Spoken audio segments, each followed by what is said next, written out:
Hey everybody, it's Kerry Lusignan at the Northampton Center for Couples Therapy. Welcome to our YouTube channel.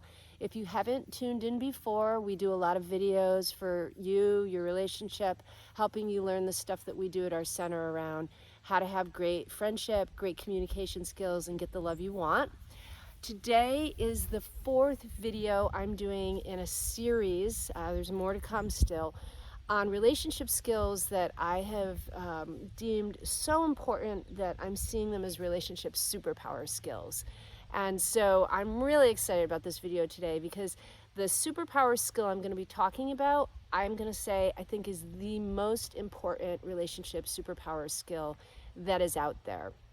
If you watch no other videos by me, hang in there and watch this one. Even though it's going to be a mouthful, bear with me for a second. So the superpower skill I want to talk to you about is the superpower of omnilingualism. Hang in there. I know it sounds like it's not related to your relationship, but trust me, it is. Omnilingualism refers to how fluent are you in any language that comes your way? How fluent are you at learning and speaking different languages?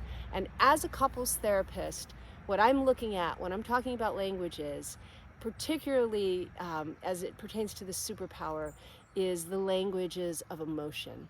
How emotionally literate are you? How emotionally literate is your partner?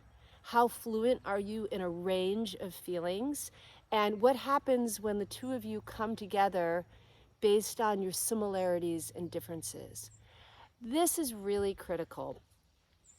And we know from the research of Brene Brown, who's a researcher in Texas who specializes in shame, resilience, and vulnerability, that her studies are showing that on average, us Americans are fluent in about 3 emotions on average. It's not that we don't know others, but we have a few go-to, that being anger, fear, and happiness.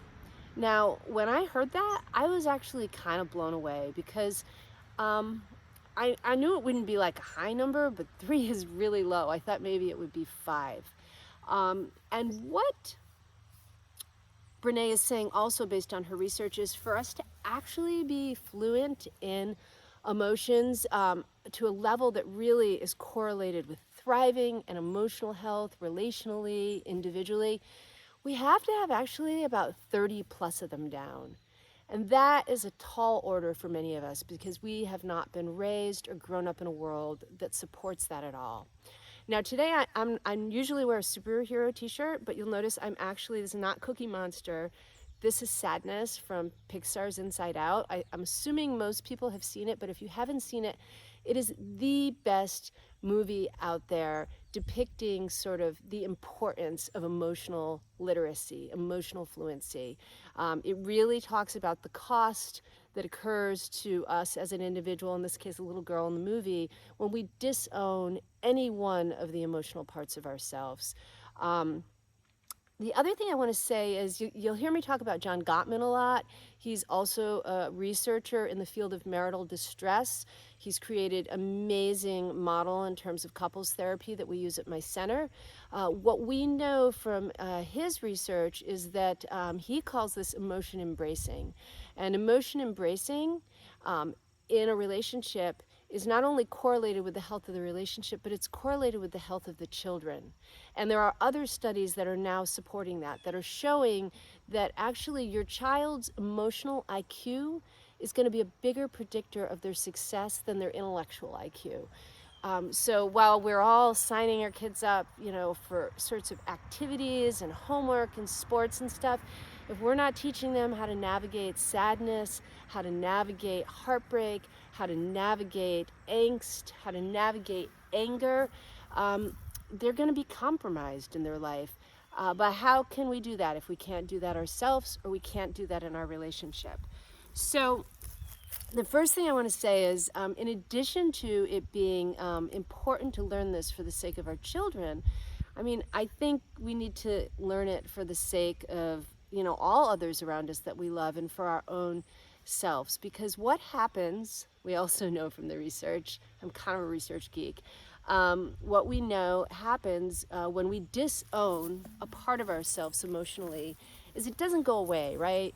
I mean, you might think that you just don't do sadness or you don't do anger, you don't do vulnerability, but really what you're doing is you're compartmentalizing. And when that happens, we displace the hurt, we often offload the hurt, and it comes out in other ways and it hurts people around us.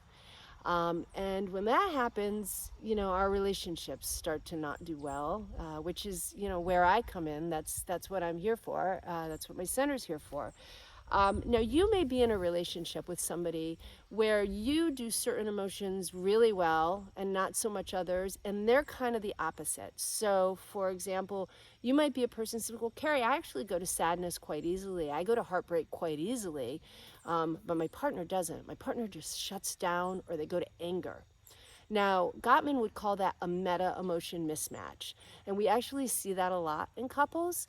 If you have a meta-emotion mismatch, at the very least, it's going to cause bumps. At the very worst, it can really, really cause a chasm in a relationship if left untreated.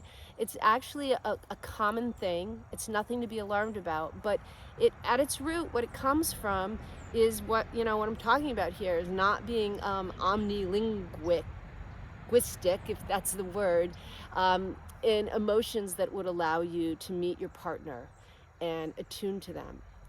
So what's the antidote for this? How do we cultivate emotional literacy?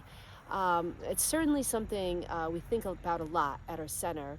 And I think one of the main things I would say you need to do is ask yourself, what are the emotions that you're really comfortable with?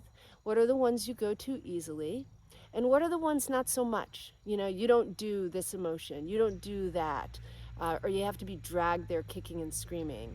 And then what I want to tell you to do is I want you to recognize the importance in becoming more competent and more fluent in those emotions that you don't feel like you know how to navigate. Otherwise, you're kind of a one-trick pony, and unless you're with people who are identical to you, which is kind of boring, and nobody's identical to us, your relationships really aren't going to last long-term in any meaningful way. So identify the emotions that you're not so fluent in and start to find ways to experience them and sink into them and become fluent in them. This may be as simple as, if you don't do sadness, watching sad movies, reading sad memoirs, looking at some poetry, going to therapy and talking about what happens when you try to go there. If you don't do anger, similar. Trying to tap into things that actually touch on that a little in you, and then how do you amplify it? Always, how do you amplify it? Now, normally when I do one of these videos, I also talk about the dark side of a superpower, how you can use it to do good and you can use it to do bad. There really is no dark side to being fluent in a range of emotions. There's really no danger in it. The danger is in not having this skill. I would argue this is a superpower that is not optional. So I guess that's all for now. This is a longer video than normal. Thanks for listening, and feel free to subscribe to our channel. A little red arrow is going to appear in a second. And take care.